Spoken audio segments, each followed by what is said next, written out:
Demək, Demək, yersiz uzatma.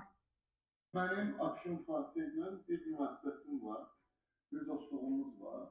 Gözəl dostluğumuz var, münasibətimiz var. Cümlə bu tərzdə intonasiya ilə bitməməlidir. Buna bitməmiş intonasiya deyirlər. Yəni cümləsi bitir, amma sanki elə bir təəssürat yaradır ki, bu cümlə bitməyib, davamı gələcək. Haqlarını bildirdiyini söyləyir. Bir də övladımı onun verilişinə çıxartmayacağım deyir. Onların verilişinə daha doğrusu. Bununla bağlı prodüserimizin cavabdan geçsək ki, Bu hissədə tələffüzlə bağlı iki məqam diqqətimi çəkdi. Biri müsbət, biri mənfi. Çıxartmayacağam. Düzgündür. Orfepiya qaydalarına riayət eləyərək səsləndirdi. Amma bununla bağlı yanlışdır. Bununla yox, bununla bağlı deməli idi.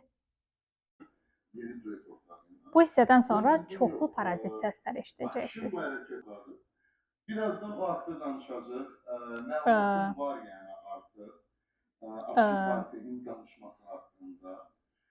Mən bildiyim dost dediği insan, kardeş dediği insan sözü üzə deyər. Başqa verilişdə, başqa aparıcının yanında, tamaşaçıların gözü önündə söyləməz. Bu mənim şəxsi fikrimdir, amma düşünürəm ki, mən bu şəxsi fikirlərimi bu verilişdə, şəxsi aqressiyamı bu verilişdə göstərmərəm düşünürəm.